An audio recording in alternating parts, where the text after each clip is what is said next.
നമുക്ക് പോസിറ്റീവ് ആവാൻ പറ്റിയതും മറ്റുള്ളവരെ പോസിറ്റീവ് ആക്കാൻ പറ്റിയതുമായിട്ടുള്ള ഒരു ടൂള് നമ്മളെ കയ്യിലുണ്ട്. വേറൊന്നുമല്ല, നമ്മളെ ചിരി, നമ്മളെ സ്മൈൽ തന്നെ.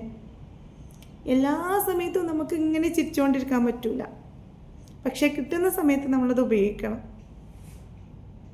നമ്മളെല്ലാവരും സന്തോഷവും സങ്കടവും ഒക്കെ പങ്കുവെക്കുന്ന ആളുകളാണല്ലേ. നമ്മളെ ഇടയിൽ ആർക്കെങ്കിലും സന്തോഷമുള്ള ഒരു അവസരത്തിൽ നമുക്ക് എന്തോ ഒരു സങ്കടമുണ്ട്, എന്നിട്ട് നമ്മൾ ആ സങ്കടമുള്ള മുഖമായിട്ട് അവരെ ഇടയിലേക്ക് പോയാൽ അവരെ സന്തോഷം കൂടി ഇല്ലാതാക്കും അല്ലേ. നേരെ തിരിച്ച് നമുക്ക് സന്തോഷം ഉണ്ടെങ്കിലും നമ്മളത് കാണിക്കാതെ ഒരു ചെറിയ പുഞ്ചിരിയോടെ അവരുടെ ഇടയിലേക്ക് ചെന്നാൽ അവർക്ക് സന്തോഷമാവും.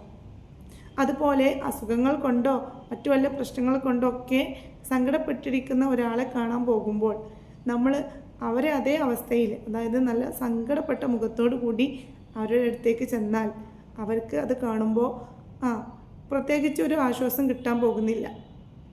എന്നാൽ നമ്മളൊരു ചെറിയ സ്മൈലോട് കൂടിയിട്ട്, ഒരു ചെറിയ ചിരിയോട് കൂടിയിട്ടാണ് അവരുടെ അടുത്തേക്ക് പോകുന്നതെങ്കിൽ അവർക്ക് അതുകൊണ്ട് ഒരു ചെറിയ ആശ്വാസമെങ്കിലും കിട്ടും.